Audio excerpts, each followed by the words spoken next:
में एक छिंदवाड़ा। अब अगली तालियां ज्यादा बजेगी आपकी, इसलिए ज्यादा बजेगी। सम्माननीय दीदी के साथ में डॉक्टर साहब उनके पतिदेव भी आए हैं, आपको भी वेलकम करना चाहूंगा। उनका भी हृदय से स्वागत है, अभिनंदन है। ऐसे समाज सेवियों के लिए आप सभी तालियां बजाएं। ये हमारी देश की शान है, हमारी समाज की शान है। समाज के लिए लगातार सेवा देते हैं ऐसी शख्सियत जो कि राजस्थान से हमारे बीच में निर्धारित समय से ठीक एक दिन पहले उपस्थित हुए हैं। और आपसे तालियां क्यों बजवाई जा रही है पता है? आप रात भर जगे हुए हैं, नींद आती होगी, इससे आपको नींद भी नहीं आएगी। जी हाँ, बिल्कुल। छोटी सी बात है, ना पैसा लगता है ना रुपया लगता है, हम सब तालियां बजाते रहे, बड़ा अच्छा लगता है। अच्छा लगता है। अब आते हैं वैचारिक बंधन की तरफ। जी तो लीजिए, मैं सम्मान यहाँ पर आमंत्रित करना चाहता हूँ।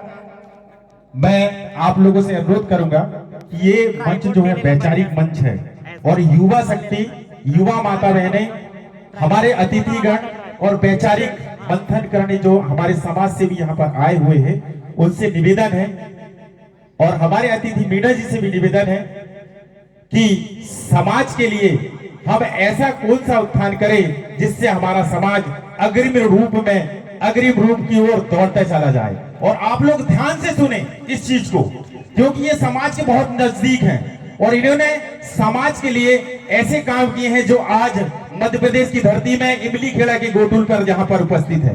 लीजिए। जी हाँ, और जब इनका उद्बोधन और वैचारिक मंथन चालू होगा उसके पहले और आपको एक और जो जानकारी बता दूं, आप दोनों प्रोफेसर है, डॉक्टर है, लेकिन इन्होंने अपनी बेटी की जो शादी की थी ना, आदिवासी पारंपरिक तरीके से की थी। इसके लिए एक और जोरदार तालियां बजना चाहिए।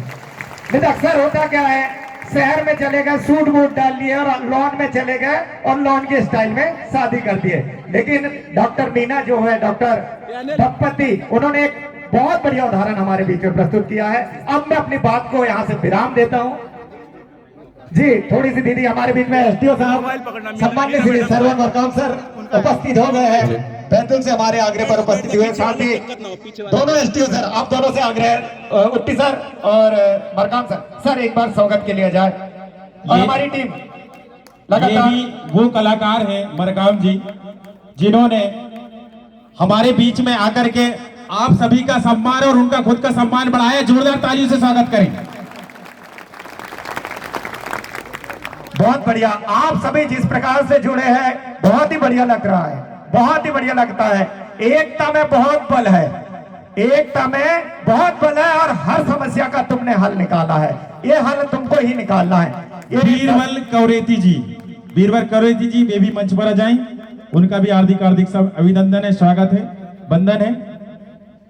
हमारे बीच में श्रावण मरकाम जी बैतूल से पहुंचे हुए हैं, ये आकाश संगठन के सचिव महोदय हैं, इनका भी हार्दिक अभिनंदन है, स्वागत है। हमारे बीच में सम्मान्य श्री तिरुमाल संजय धुर्वे साहब भी उपस्थित हुए हैं। सर आपका भी बहुत बहुत स्वागत, वंदन।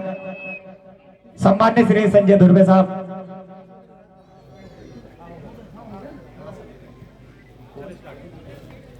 लीजिए। आप महासभा के जिला अध्यक्ष हैं, आपको भी ससम्मान में मंच पर बुलाना चाह रहा हूं।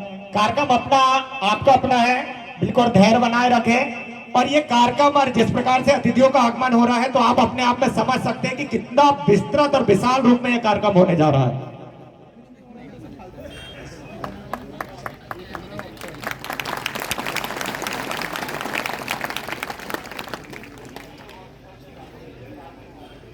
बड़ा अच्छा लगता है जब हमारे अतिथियों का, आगंतुकों का हमारी पारंपरिक संस्कृति के हिसाब से हल्दी चावल के साथ में पीला गमछा डालकर जब स्वागत करते हैं ना, उनका तो कद बढ़ता ही बढ़ता, हमारा भी 2 गुना ज्यादा बढ़ जाता है।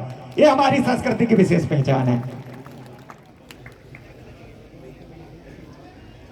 चलिए, अब बगैर देर करे क्षमा चाहूंगा दीदी, अतिरिक्त 5 मिनट का समय ले लिए हमने आपका, जिनके प्रतीक्षा के लिए सभी आतुर है और सभी सजग हो गए और अलर्ट मोड में है। पूरी आंखें देख रहा हूं मैं अलर्ट मोड में आपको सुनने के लिए। ससम्मान मैं यहाँ पर सादर आमंत्रित करूंगा डॉक्टर हीरा मीना जी, प्रोफेसर, जो कि हमारे बीच में राजस्थान से है। नारी सशक्तिकरण पर आप विशेष जोर देंगे ऐसा मैं आपसे अपेक्षा करता हूं। सम्मान पूर्वक सादर आमंत्रित है दीदी डॉक्टर हीरा मीना जी। और निवेदन है दीदी जी कि यहाँ पर जो दीदियां बैठी हैं, आपके जैसे भी एकाधिक दीदी आपके प्रवचन से या आपके उद्बोधन से, आपके जैसे एक नारी सशक्तिकरण के अंतर्गत हमारे गोटुल छिंदवाड़ा से होती हुई राजस्थान जाए। बहुत बढ़िया, वेलकम दीदी, आइए। फोड़ा पहनता, फोड़ा पहनता, बुड़ाल पहनता, बुड़ाल पहनता, दाई कंकालिता, दाई कंकालिता, दाई बमलेश्वरिता, दाई बमलेश्वरिता, दाई दंतेश्वरिता, दाई दंतेश्वरिता, धरती ताईता, धरती ताईता, मातृशक्ति ताईता, मातृशक्ति ताईता, पितृशक्ति ताईता, और सूर्य चंद्र धरती आकाश अग्नि जल वायु इन पंच तत्वता, पंच तत्वता हमारे पुरखों था, हमारे पूर्वजों था। गोंडवाना कोयतूर महासभा के इमली खेड़ा गोटुल में मैं बेहद गौरवान्वित हूँ कि गोंड समाज के गोटुल में ये सांस्कृतिक और बौद्धिक क्षेत्र केंद्र है। इस केंद्र में आप सबने बड़े दिल से, बड़े प्यार से, स्नेह से, सम्मान से मुझे आमंत्रित किया। ये मेरे लिए जीवन में बेहद गौरवशाली और यादगार पर्व है, उत्सव है, बहुत बड़ा एक सम्मेलन है। ये प्रांतीय अधिवेशन नहीं, राष्ट्रीय अधिवेशन हो गया है। ये 11वां प्रांतीय अधिवेशन नहीं, ये राष्ट्रीय अधिवेशन है कि हम सब अपने पूर्वजों की जड़ों को समझ रहे हैं, मान रहे हैं और इस विरासत को सहेजने का प्रयास कर रहे हैं अपने अपने क्षेत्र में। मैं बताना चाहूंगी कि जो आज पूरा भारत है वो इंडिजिनस लोगों की धरती है, इसीलिए इसका नाम इंडिया रखा गया है। भारत का नाम इंडिया इसीलिए रखा गया है कि ये आदिवासी लोगों की धरती है और पूरा भारत आदिवासियों ने ही बनाया है। इसका सबूत है हमारे पूर्वजों के जो गढ़ है, महल है, किले हैं, बावड़ियां हैं, ऐतिहासिक और सांस्कृतिक स्थल। आप पूरे भारत में कहीं पर भी चले जाइए, राजस्थान में जाएंगे तो भीलों का और मीणों के पूर्वजों के अवशेष मिलेंगे, गोंडवाना में गोंड साम्राज्य के मिलेंगे, मतलब आप नॉर्थ ईस्ट में भी चले जाइए, वहां जो आदिवासी है पूर्वी भारत के, उन सब का कबीलाई शासन हर जगह रहा है और आज भी है। ये हमारी सांस्कृतिक विरासत है जो पूर्वजों ने हमें दी है। आजादी की लड़ाई 1857 में शुरू हुई थी, लेकिन उससे 200 साल पहले से हमारे पूर्वज इस धरती के लिए, जंगल के लिए, नदियों के लिए, पहाड़ों के लिए, हर वो कौम जो विदेश से आई आक्रमणकारी कौम, उन सब से बहुत बड़ी जंग लड़ी है। 1857 से पहले लगभग 200 लड़ाइयां हम आदिवासियों के पूर्वज लड़ चुके हैं, लेकिन उनका कहीं कोई जिक्र नहीं है इतिहास में। क्यों नहीं है? क्योंकि हमारे पूर्वजों में अवशेष तो बहुत सारे छोड़े हैं, ऐतिहासिक और सांस्कृतिक विरासत बहुत सारी छोड़ी है, महल, किले, बावड़ियां, धरती है गोंडवाना की, उधर भील प्रदेश की चल जाए, मीना का मत्स्य प्रदेश चले जाइए, हर जगह हमारे पूर्वजों के बहुत बड़ी विरासत है भौगोलिक, लेकिन इसको लिखित रूप में सही तरीके से लिखा ही नहीं गया। और जो आक्रमणकारी प्रजातियां आई, उन्होंने फिर इस इतिहास को अपने नाम करवा लिया, खास तौर से जो घुसपैठिए हैं या शरणार्थी हैं जो अपने आप को आर्य कहते हैं। इस देश के मूल मालिक सिर्फ आदिवासी है, ये मैं नहीं कह रही। ये 5 जनवरी 2011 का जस्टिस काटजू का स्टेटमेंट है, उनका निर्णय है कि भारत में रहने वाले 8% जो आबादी है वो मूल मालिक है, वो आदिवासी है। 92% जो लोग हैं वो घुसपैठी है, आक्रमणकारी है, लुटेरे हैं, वो अब यहाँ बस गए हैं और आप लोगों को पता है वो ही शासन चला रहे हैं। आज वो ही शासन चला रहे हैं। अभी मेरे भाई और बहन ने गीत गाया था कि गोंडवाना के पहरेदारों क्यों सो रहे हो, क्यों सो रहे हो? क्योंकि देश को चौकीदार चला रहा है। और चौकीदार कौन है? कौन है चौकीदार? पूरे देश को बेच खा रहा है वो। जंगल हो, खदान हो, मैदान हो, पहाड़ हो, नदी हो, नाले हो, दर्रे हो, खाइयां हो, घाटियां हो या हमारे खनिज संसाधन हो, सबको बेच रहा है। अंबानी अडानी को बेच रहा है। सारी सरकारी जो भी संस्थान है, चाहे शिक्षा के स्तर को देख लीजिए, सरकारी स्कूलों को देख लीजिए, कॉलेजों को देख लीजिए, महाविद्यालयों को देख लीजिए, या सरकारी जो रोजगार के क्षेत्र हैं, चाहे बैंक हो या रेलवे हो या स्वास्थ्य सेवा हो, चाहे एयरपोर्ट वाली हो, हर क्षेत्र को ये निजीकरण में बदल रहे हैं। बदल रहे हैं, नहीं बदल रहे हैं? बाकी जो बची आपकी जमीनें, उन जमीनों को भी हथियाने में लगे हुए हैं। और आपकी जो मूल पहचान है आदिवासियत, आदिवासी होने की, इंडिजिनियस होने की, उस पहचान के बारे में तो ये लोग जिक्र भी नहीं करते। इनकी तो छोड़िए, हमारी जो मातृशक्ति है, राष्ट्रपति के रूप में बैठाई गई है पूरे देश के ऊपर, पूरे संसार को एक सिंबल दिखाने के लिए कि हम आदिवासियों का इतना सम्मान करते हैं। ये आदिवासी इतने विकसित हो गए हैं कि देश के राष्ट्रपति भी बन गए। कभी राष्ट्रपति ने आदिवासी शब्द का जिक्र किया? कभी विश्व आदिवासी दिवस पे आप लोगों को बधाई दी है? कभी आदिवासी अधिकार दिवस पे कोई बात की है? और उनके आने के बाद ही आदिवासियों पे ये अत्याचार क्यों बढ़ रहे हैं? मणिपुर में राज्यपाल आदिवासी अनुसुईया उइके जी, देश में राष्ट्रपति द्रौपदी मुर्मू जी है, संथाली समाज से, आदिवासी समाज से। मणिपुर में जो भयावह कांड हुआ है महिलाओं के साथ, आदिवासी महिलाओं के साथ, ये बहुत बड़ी चेतावनी है हम सब आदिवासियों के लिए, हम सब आदिवासियों के लिए। कहीं हमें ईसाई कह के बरगलाया जाता है, कहीं मुस्लिम कह के बरगलाया जाता है, या एक खूनी नरसंहार को जन्म दिया जाता है, जो मणिपुर में हम देख चुके हैं। इससे पहले कश्मीर में भी देख चुके हैं। कश्मीर में आप लोगों को पता है कितने आदिवासी रहते हैं? लगभग 70 लाख आबादी है कश्मीर में आदिवासियों की, लेकिन सरकार की जुबान पे एक शब्द नहीं आता। उनकी जुबान पे शब्द आता है कश्मीर फाइल का, जिसमें जिक्र होता है पंडितों का। तो वो आदिवासी आबादी का क्यों नहीं करते जिक्र? क्योंकि वो सब जगह से अस्तित्व खत्म करना चाह रहे हैं। यूएनओ में भी उनके नुमाइंदे जाकर कहते हैं कि भारत में कोई आदिवासी नहीं है। तो क्या हम आदिवासी नहीं है? हम क्या हैं? आदिवासी का मतलब है इस देश, इस धरती का मूल मालिक। मूल मालिक हमारे पुरखे थे, उनसे ये धरती लेकर इंडिया बना है। इसीलिए हमें संविधान में अनुसूचित जनजाति के रूप में दर्ज किया है। संविधान ने हमें जो पहचान दी है अनुसूचित जनजाति के रूप में, वो इसीलिए दी है कि ये देश, ये धरती आदिवासियों की है। और इन आदिवासियों के जो वंशज है, उनको हम शिक्षा में, राजनीति में और रोजगार में एक विशेष दर्जा देते हैं। और इनको मतलब सब समाजों के साथ समकक्ष या मुख्य धारा में लाने के लिए इनको सारे अवसर देते हैं। लेकिन ये अवसर अभी मिलने ही लगे थे, शायद एक पीढ़ी या दूसरी पीढ़ी आने वाली है, सारे अवसर खत्म किए जा रहे हैं। 2014 में मोदी सरकार आने के बाद एट्रोसिटी एक्ट को खत्म किया जाने का पूरा चक्रव्यूह रचा गया था, लेकिन एक बहुत बड़ा जन आंदोलन हुआ और उनको वो कानून वापस लेना पड़ा। वो एट्रोसिटी एक्ट आदिवासी और दलितों के लिए था कि कोई आपके साथ अत्याचार करता है, शोषण करता है, तो आप सरकार की या कानून की शरण में जाकर आप अपनी रक्षा कर सकते हैं।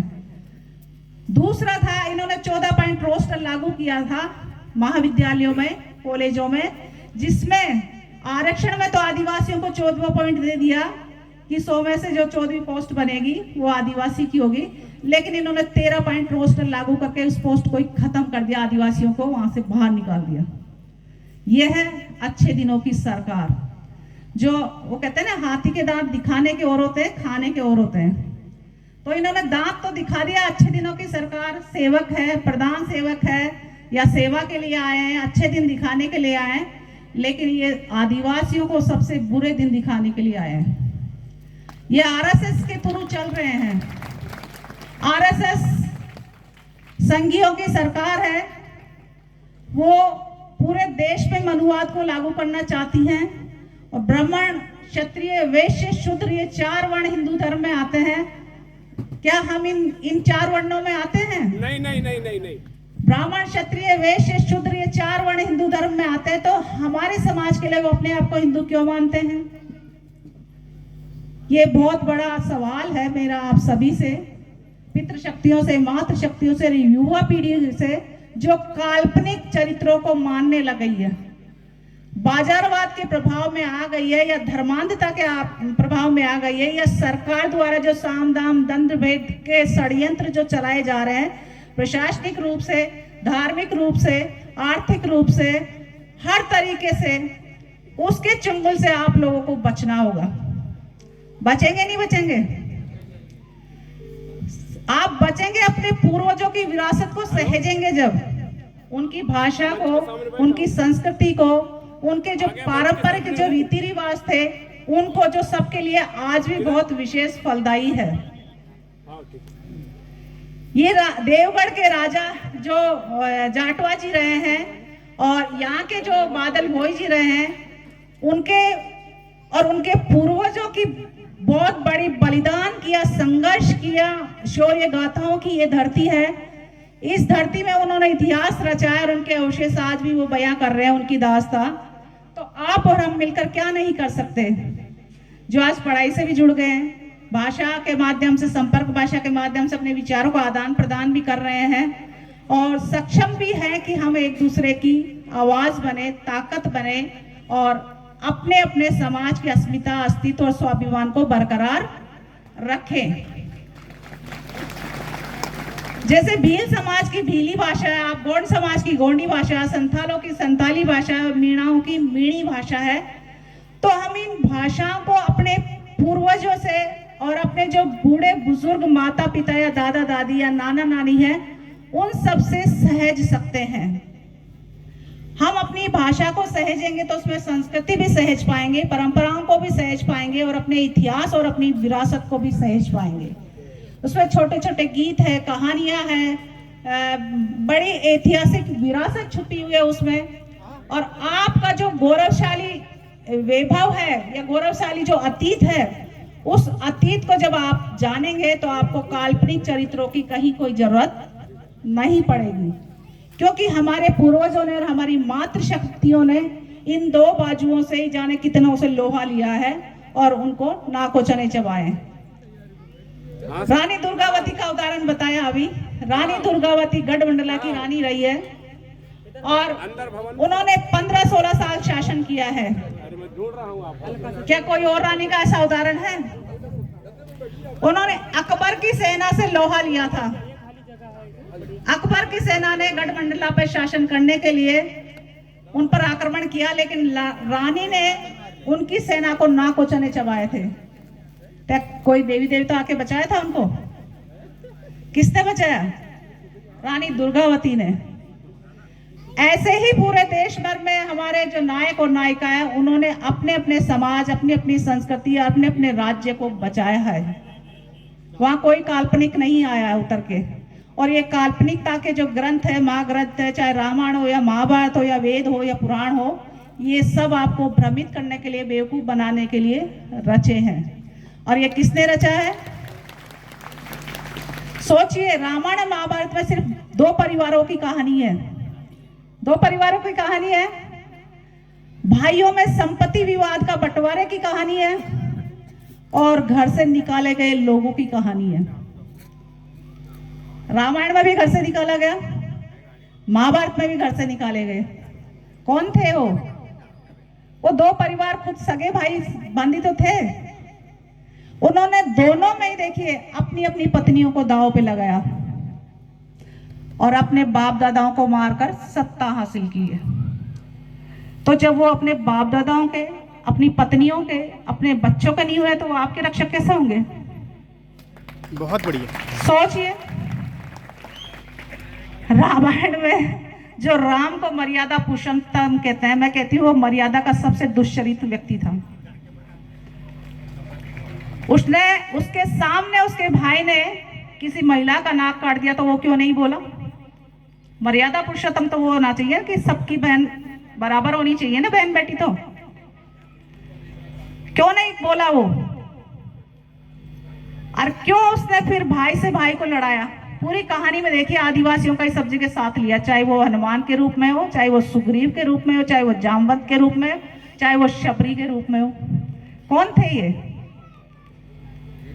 कहानी काल्पनिक है, लेकिन आप लोगों को दास बनाने के लिए इन कहानियों को ग्रंथों में डाला गया है, ताकि आप उनको पढ़ते रहें और आपकी जो शक्ति है उसको भूल जाएं, आपके जो पूर्वजों का इतिहास है, जो संस्कृति है, उस गौरव को भूल जाएं और इन ग्रंथों के पीछे ही पड़े रहें कि ये ग्रंथ आके हमारी रक्षा करेंगे।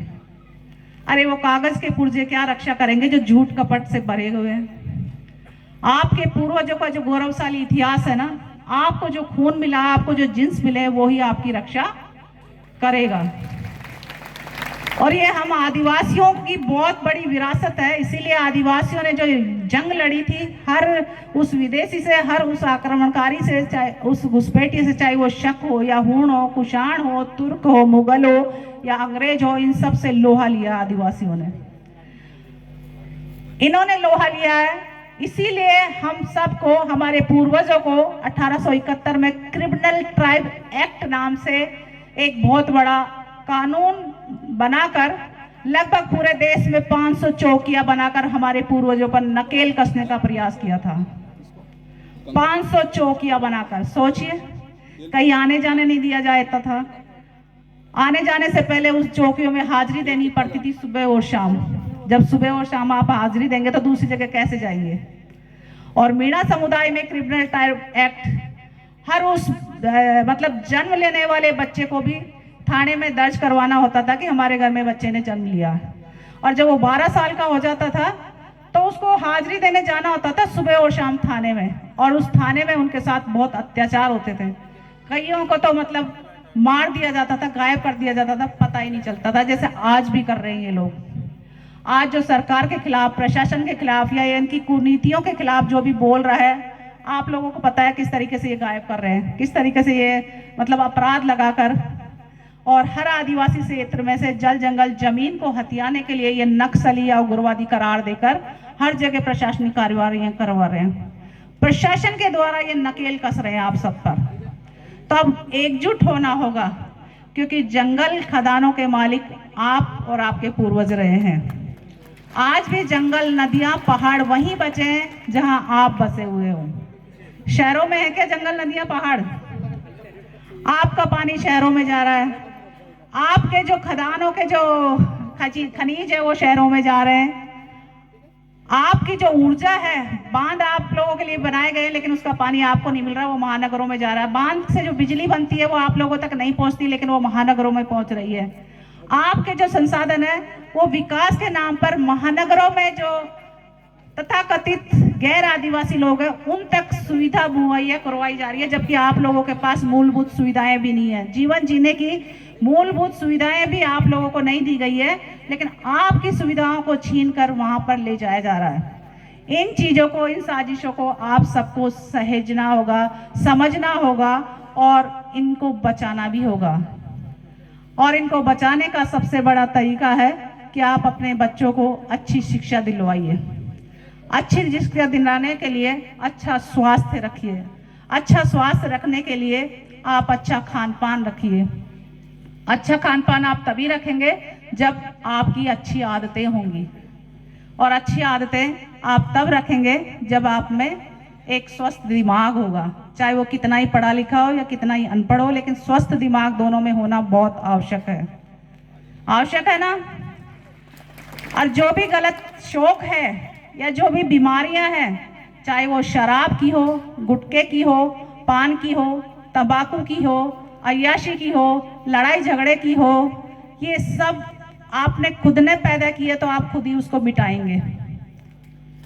अपने परिवार के लिए, सबसे पहले अपने परिवार के लिए, फिर समाज के लिए, क्योंकि आप स्वस्थ रहेंगे तो आपका परिवार स्वस्थ रहेगा, और परिवार स्वस्थ रहेगा तो समाज स्वस्थ रहेगा, और समाज स्वस्थ रहेगा तो हमारी जैसे हजारों बहनें ऐसे मंचों पे और हर गोटुल में खड़ी हो जाएंगी, तो कोई भी ताकत नहीं है कि आदिवासी समाज को वो परास्त कर सके या आदिवासी समाज को वो नष्ट कर सके या मिटा सके। तो आज से ही आप प्रण कीजिए, माताओं बहनों को भी पूरा ध्यान रखना चाहिए कि आप भी अपना खाने पीने का, स्वास्थ्य का ध्यान रखें। आप पुरुषों को तो ध्यान रख लेती हैं लेकिन अपना ध्यान नहीं रखती हैं। घर में जो भी होता है वो बराबर से खाइए, क्योंकि आप लोगों को पता है जन्म मरण परण तीनों काम महिलाएं ज्यादा करती है नहीं करती? खेत में, खलियान में, जंगल में, पहाड़ में सबसे ज्यादा कौन नजर आता है? घर में, चूल्हे में, चाकी में, पनघट पर कौन नजर आता है? तो सबसे ज्यादा एनर्जी की आवश्यकता किसको है? आपको भी है तो उनको भी है। उनको आपसे 1.5 गुना ज्यादा की जरूरत है, क्योंकि आपसे कई गुना काम करती है। तो आप अपने स्वास्थ्य का ध्यान रखिए, पढ़ने का मौका मिलता है तो पढ़िए, और अपनी भाषा और संस्कृति को सहेजिए, और समाज और परिवार के सहयोगी बनिए, क्योंकि जन्म है तो मृत्यु इसकी सच्चाई है, और इस सच्चाई को स्वीकार करना चाहिए। और इस सच्चाई को जुटलाने के लिए ही धर्म, कर्म, पाठ, मोक्ष, दान, पुण्य, व्रत, उपवास ये सब रचे गए हैं। क्या हम जुटला सकते हैं मृत्यु को? मृत्यु को जुटला सकते हैं क्या? वो सच है, हमने जन्म लिया तो एक दिन हम मरेंगे, लेकिन इसको झुटलाने के लिए जो समाज, जो वर्ग या ब्राह्मण वर्ग आपको दान, पुण्य, पाप, धर्म, कर्म, व्रत, उपवास से जोड़ देता है, और आपका सारा पैसा, सारी एनर्जी वो हथिया लेता है, और उन चीजों का इस्तेमाल वो आपके खिलाफ ही करता है नहीं करता? आपसे कभी ये तो कहेगा कि आपको तो आरक्षण मिलता है, सरकार आरक्षण दे रखी है, लेकिन कभी ये नहीं कहेगा कि सरकार को या इस देश को बनाने के लिए आपके बाप दादाओं ने धरती दी है। कभी किसी ने कहा है? अब कभी कोई बोले ना आपको कि आरक्षण मिलता है, बोले आरक्षण क्या, तुम शरणार्थियों को पूरा शरण हमारे बाप दादाओं ने दे रखी है। पूरा देश हमारे पुरखों की धरती पे बना हुआ है। बना हुआ नहीं बना हुआ? लगभग 70% धरती हम आदिवासियों के पूर्वजों की है। इसीलिए इस देश का नाम इंडिया, इंडिजीनियस लोगों की धरती रखा हुआ, और नामकरण जो किया जा रहा पूरे देश में, चाहे वो जगह का हो या संस्थाओं का हो या ऐतिहासिक सांस्कृतिक इमारतों का हो या लोगों का हो या योजनाओं का, वो पूरे इतिहास को पलटने के लिए या मिटाने के लिए किया जा रहा है। देख रहे हैं ना कितने नाम बदले जा रहे हैं। नाम बदल जाएगा, आधार कार्ड में आपका एक भी अल्फाबेट बदल जाता है तो आपका आधार कार्ड नहीं माना जाता। तो जब नाम ही बदल जाएगा तो इतिहास मानेगा आपका? इसीलिए बदला जा रहा है। जो अच्छे दिनों की सरकार आई है वो नामकरण करने वाली सरकार है कि नाम ही बदल दो तो सब कुछ वैसे ही बदल जाएगा, सब कुछ वैसे ही हथिया लेंगे हम। तो नामकरण में का ध्यान रखिए, और अपने बच्चों का नाम अब हिंदू धर्म के अनुसार नहीं, हिंदू देवी देवताओं के अनुसार नहीं, अपने पूर्वजों के अनुसार रखिए, अपनी प्रकृति के अनुसार रखिए, अपने टोटम के हिसाब से रखिए, अपने जंगल पहाड़ उसके नाम से रखिए, अपने खेत खलियान के नाम से रखिए, ताकि आप उस विरासत को सहेज पाए और बच्चे भी जान पाए कि हमारा टोटम क्या है, हमारे पूर्वजों के नाम क्या थे, उनकी क्या कहानी थी, उन्होंने क्या क्या किया है जीवन में। तो आप जो भी बच्चे पैदा होंगे उनका नाम अपने पुरखों के नाम से रखिए, और जो भी कहानी आप जानते हैं उनको बताइए, सिखाइए, समझाइए, ताकि वो उस गौरव को जान सके, समझ सके और अपनी शक्ति को पहचान सके। और जो आदिवासियों की अनमोल विरासत है पूर्वजों की, उन पूर्वजों ने जो संघर्ष किए थे, जो बलिदान दिए थे, इस धरती को बचाने के लिए अपने प्राणों की आहुतियां दी है, उन आहुतियों को हम सम्मान दिला सके, हम वर्तमान की पहचान और आने वाली पहचान को भी सुरक्षित रख सके। इसीलिए सरकार से हम ट्राइबल कॉलम की डिमांड भी रख रहे हैं। आप लोगों ने देखा, आप कोई सा भी फॉर्म भरते हो, चाहे स्कूल का हो, कॉलेज का हो या जमीन जायदाद का हो या नौकरी का हो, उसमें एक कॉलम आता है धर्म का। कोई सा भी छोटा से लेके बड़ा तक कोई सा भी फॉर्म आता है, उसमें एक कॉलम होता है धर्म का। हम सब इतने पढ़े लिखे हैं, हम अपने आप को आदिवासी कहते हैं, ट्राइबल कहते हैं, एसटी कहते हैं, तो क्या आदिवासी और ट्राइबल एसटी का कोई कॉलम है उसमें? हम क्या लिखते हैं उसमें? हम क्या लिखते हैं? क्या हम हिंदू हैं? क्योंकि आपके लिए कोई कॉलम बनाया ही नहीं गया, और जो बनाया गया था उसको खत्म किया है सरकारों ने संविधान लागू करने के बाद। लोग कहते हैं ना कि संविधान में आरक्षण दिया है, वो संविधान में वो हाथी का दांत दिखाने का था, खाने का कुछ और था। आरक्षण तो दिया गया, लेकिन आपके खाने के दांत निकाल दिए गए। ट्राइबल कॉलम आपको मिला हुआ था 1871 से लेकर 1950 तक। आप देख लीजिए पूरे 70 सालों में आदिवासियों को ट्राइबल कॉलम मिला हुआ था। कहीं एनिमिस्ट के नाम पर, कहीं ट्राइबल रिलीजन के नाम पर, कहीं ट्राइबल के नाम पर, कहीं अबोरिजिनल के नाम पर। हर 10 साल में जो जनगणना होती थी पहले अंग्रेजों के टाइम पर, तब आपको हिंदू, मुस्लिम, सिख, ईसाई, जैन, बौद्ध, इन 5-6 धर्मों के अलावा एक अलग पहचान दी गई थी कि ये प्रकृति और पुरखों के उपासक है, प्रकृति और पुरखों को सर्वोपरि मानते हैं। तो इनका धर्म हिंदू धर्म से या मुस्लिम धर्म से या सिख धर्म से या ईसाई धर्म से एक अलग धर्म यानी आदि धर्म है, प्रकृति पूजक है, जीव जंतुओं को मानने वाले लोग हैं, तो इनका एक अलग से कॉलम था। लेकिन जब संविधान लागू हुआ 1950 में, तो आपका जो ट्राइबल का कॉलम था वो गायब कर दिया गया। और ये इन चीज़ों की है ना जानकारी हमें कोई न सरकार देती है, न कोई मीडिया देता है, ना कोई स्कूल के टीचर देते हैं, न प्रोफेसर देते हैं, कोई भी नहीं देता, क्योंकि ये बहुत महत्वपूर्ण जानकारी है और हमारे वजूद को स्थापित करने के लिए बेहद जरूरी है ये। क्योंकि जब तक कॉलम नहीं होगा और हम हिंदू ही लिखते रहेंगे तो हम कैसे प्रूव कर पाएंगे कि हम आदिवासी हैं। हाँ, इस देश के मूल मालिक हैं हम। तो हम इस पर गंभीर विचार मंथन करना होगा। और दिल्ली में मेरे भाई सब, पूरे देश भर के राष्ट्रीय बहनें और माताएं, भाई बहन, बच्चे सब आते हैं और आंदोलन करते हैं। और उस आंदोलन की डिमांड अब संसद तक पहुंच चुकी है। पहले तो आम हमारे समाज से चुनकर एमएलए, सांसद, राज्यपाल, मुख्यमंत्री और राष्ट्रपति तक बन गए हैं, लेकिन उन्होंने आज तक ट्राइबल कॉलम के लिए कोई बात नहीं की। तो आप सब मिलकर इस बात को आगे तक पहुंचाएंगे, तब हमारे पूर्वजों के जो ये ऐतिहासिक और सांस्कृतिक अवशेष है वो भी बचेंगे, हमारी विरासत भी बचेगी, आज की पहचान भी स्थायी होगी और आने वाली पीढ़ियों के लिए भी हम पहचान दे पाएंगे आदिवासियों की। ये चीजें बहुत महत्वपूर्ण है। और मैं कहना चाहूंगी पितृशक्ति और नारी शक्ति से, वो अपने परिवार और समाज का सहयोगी बनिए।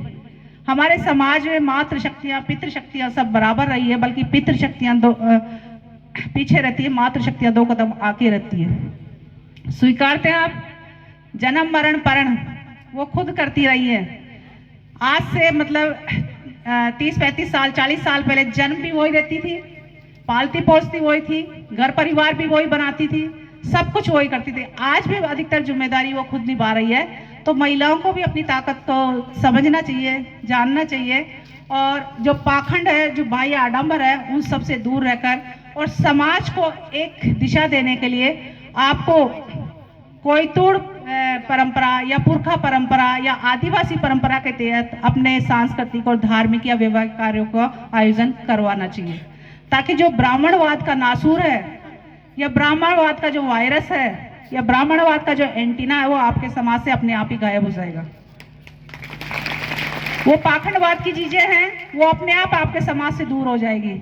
और आपके जो ऐतिहासिक स्थल है उनका भी संरक्षण करना आवश्यक है। कल मैं देवगढ़ के किले के दर्शन करके आई थी, तो वहाँ के जो राजा जाटवा जी थे, उनके बारे में लिखा हुआ कि वो वहाँ काम करते थे, कोई और राजा था। ये कितना गलत है, हमारे इतिहास के साथ खिलवाड़ की जा रही है। तो वो जो गलत लिखा है उसको ठीक करवाने की जिम्मेदारी हम सब की बनती है और इस बात को आगे प्रशासन तक पहुंचाना चाहिए, उसकी जो वास्तविक हकीकत है।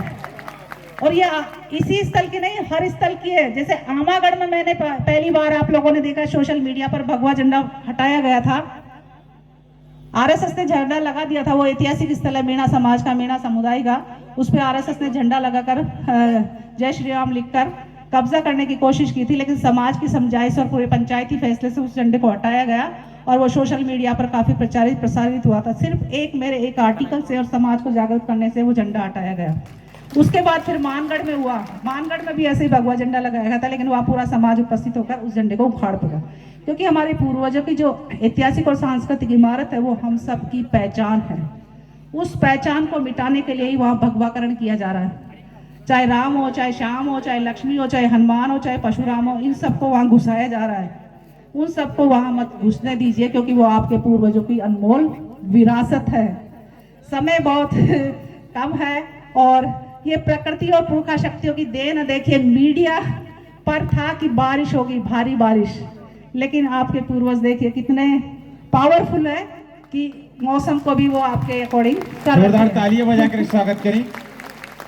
इतना ही कहकर मैं आप सभी को तहे दिल से हार्दिक आभार और अभिनंदन करना चाहूंगी और बेहद गर्व से कहना चाहूंगी कि आप सब एक परिवार है, समाज है, और हम सबको मिलकर एक दूसरे की शक्ति बनना होगा और एक दूसरे की समझ और जागरूकता से समाज और परिवार को आगे लाना होगा और अपने अस्तित्व, स्वाभिमान और अपने पूर्वजों के बलिदान को याद रखते हुए हर चीज, उस बुरी चीज से दूर रहना होगा जिससे अपना परिवार और समाज अहित हो सकता है।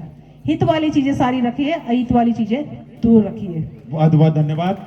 मैं निवेदन करूंगा हमारे बीच में गिरजा भट्टी मैडम और उनका जो समूह है वो मंच पर आ जाए। साथ में 3-4 मैडम है, नाम पता नहीं है। जो हमारा पवित्र पेड़, हमारा समाज का वृक्ष है, आज इस मध्य प्रदेश की पावन धरा छिंदवाड़ा से हमारे बीच जो आदरणीय प्रोफेसर मीना मैडम जी हैं, वे महुए के पेड़ को अपने राजस्थान पे ही स्थापित करेंगे, ऐसी आशा और उम्मीद है। बोलिए खड़ा पेड़ता, खड़ा पेड़ता। लीजिए, जैसे कोई भी गाड़ी 2 चक्के में चलती है, ऋण धन और ऊना पूना, वैसे ही उनकी उदाहरण हमारी आदरणीय प्रोफेसर मैडम है, जिन्होंने विभिन्न विषयों पर अपनी बात रखी और उन बात को आप सभी कंठस्थ करेंगे और आगे समाज को ले जाने का काम करेंगे। मैं निवेदन करूंगा, हमारे बीच में भारी संख्या में डॉक्टर्स जो निःशुल्क स्वास्थ्य शिविर आयोजित की गई है, आप सभी सगाजनों से निवेदन है कि उसका लाभ लेंगे। एक लाइन बोलना चाहूंगी मातृ शक्तियों के लिए। फूल नहीं चिंगारी है, आदिवासी नारी है। फूल नहीं चिंगारी है, सी नारी है। ठीक है, तो चिंगारी बनाइए रखिए और अपना मार्ग आपका अपना आप ही प्रशस्त हो जाएगा, उज्जवल हो जाएगा, पूरी रोशनी से भरपूर हो जाएगा। जय जवान, जय सेवा, जय बड़ा देव। बहुत बहुत शुक्रिया। बहुत